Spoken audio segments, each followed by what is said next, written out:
4 दिवसीय श्रमिक भूख हड़ताल के अंतिम दिन उपस्थित महिला शक्ति, युवा शक्ति और यूनियन और संघ के पदाधिकारीगण, राष्ट्रीय संयुक्त मोर्चा JFROPS के तत्वाधान में पूरे भारतीय स्तर पर, पूरे राष्ट्रीय स्तर पर 4 दिन की श्रमिक भूख हड़ताल का आयोजन किया गया। और यह आयोजन केवल एक ही मांग, एक ही एजेंडा को लेकर कि जो सरकार ने 31/12/2003 और 1/1/2004 के बीच काम करने वाले सरकारी कर्मचारियों के बीच में लकीर खींचने का काम किया है, 2 अलग-अलग पेंशन योजनाओं को लागू करने का काम किया है, उस लकीर को मिटाने का काम हो। इस देश में एक ही पेंशन योजना, पुरानी पेंशन योजना, गारंटेड पेंशन योजना सभी केंद्रीय और राज्य कर्मचारियों के लिए लागू हो, इस मांग को लेकर जो हमारा राष्ट्रीय संयुक्त मोर्चा है, वर्ष 2023 से लगातार मजबूती के साथ आगे बढ़ने का काम कर रहा है। और कड़ी दर कड़ी हम हर परीक्षा को पास करते हुए, संघर्ष के हर पायदान को पार करते हुए, शांतिपूर्ण तरीके से लेकर हमारे आंदोलन, हमारे संघर्ष के हर सीढ़ी को पार करते हुए जनवरी 2024 में प्रवेश करते हैं। और इस देश की सरकार को उसकी जिम्मेदारी का एहसास दिलाने के लिए कि सामाजिक सुरक्षा देना हर देश की सरकार की एक महत्वपूर्ण जिम्मेदारी है। और हम आप सब लोग तो सरकार के ही नुमाइंदे हैं। ये जो देश की सरकार नीतियां बना रही है, उन नीतियों को बनाने में, उन नीतियों को लागू कराने में, उनका जमीनी स्तर पर क्रियान्वयन कराने में अगर सबसे सीखा है तो वो है, चाहे वो केंद्रीय कर्मचारी हो या राज्य कर्मचारी हो, सरकारी कर्मचारियों की सबसे बड़ी जिम्मेदारी है। फिर ये सरकार किस लिए अपने नुमाइंदों को 2 भाग में बांट देना चाहती है? हम इसीलिए इस सरकार को आधा करने के लिए वर्ष 2024 के पहले माह में ही 4 दिवसीय क्रमिक भूख हड़ताल के रूप में आदरणीय मोदी जी का ध्यान आकर्षित करने के लिए बैठे हैं। मुझे बहुत खुशी है और मैं गर्व के साथ आप लोगों को बताना चाहता हूं कि पूरे हिंदुस्तान में, न सिर्फ भारतीय रेल में, बल्कि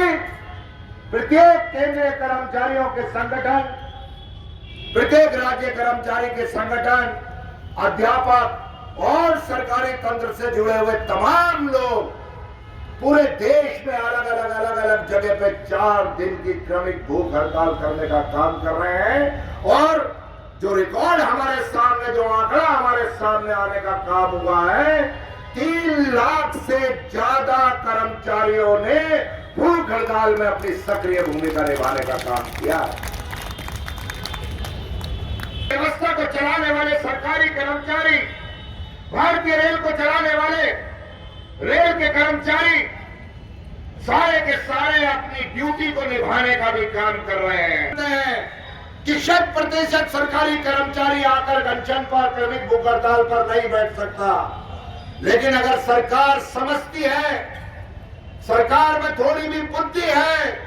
तो अगर 10 और 20% लोग अगर भूख हड़ताल में शामिल होते हैं तो निश्चित रूप से उन्हें समझ लेना चाहिए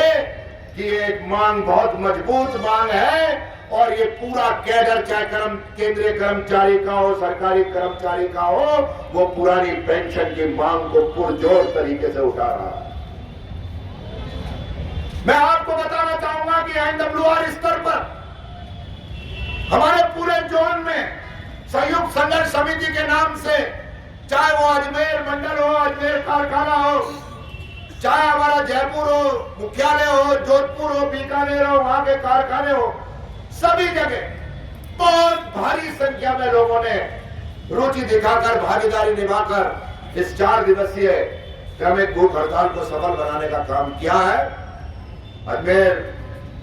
में आप सभी लगातार 4 दिन से इस स्टेशन परिसर में पहले दिन 101 लोग, दूसरे दिन 101 लोग, तीसरे दिन 101 लोग और चौथे दिन आज 151 लोग। आप अंदाज लगाइए कि 451 लोगों ने तो यहाँ इस परिसर के अंदर भूख हड़ताल करने का काम। कारखाने में 2 दिन, लोको वर्कशॉप कारखाना परिसर में, कैरिज कारखाना परिसर में 2 दिन, इस तरीके से वहां पर भी 101 कर्मचारी भूख हड़ताल पर बैठे। 400 कर्मचारियों ने वहां, और फिर उसके बाद हमारी लाइन की, ओपन लाइन की शाखाएं सभी जगह, आबू रोड हो, चाहे उदयपुर हो, चाहे मारवाड़ हो, फालना हो, नसीराबाद हो, ब्यावर हो, भीलवाड़ा हो, मावली हो, कामली घाट हो, छोटी सी छोटी जगह पर भी हमारे कर्मचारियों ने इस क्रमिक भूख हड़ताल का समर्थन किया है। और बड़ी संख्या में जितनी ब्रांच है, उस ब्रांच की तादाद को देखते हुए वहां पर भी 10 से 20% कर्मचारियों ने इस भूख हड़ताल में शामिल होकर अपनी भागीदारी, अपना नेतृत्व सुनिश्चित करने का काम किया की बात है। और साथियों,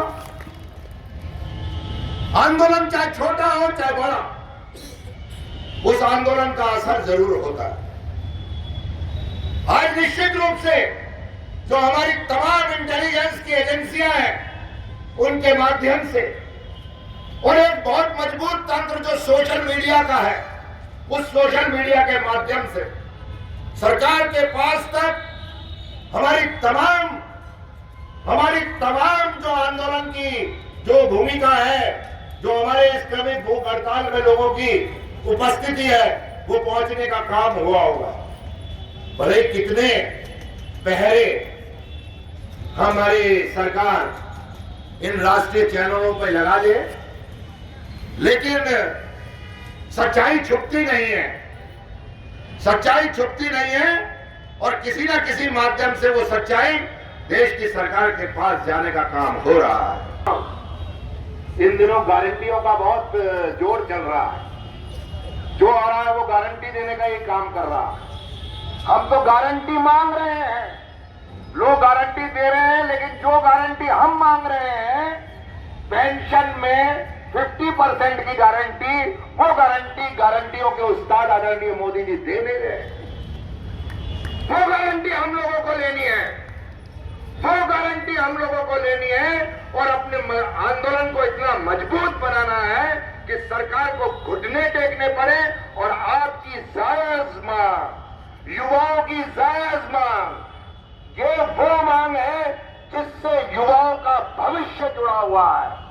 उस मांग के लिए हमें 100% अपने आंदोलन को बहुत मजबूत करने की आवश्यकता है। और ऐसा नहीं है कि हमारा आंदोलन आगे नहीं बढ़ रहा, मजबूती के साथ आगे बढ़ने का काम कर रहा है। और हमने तो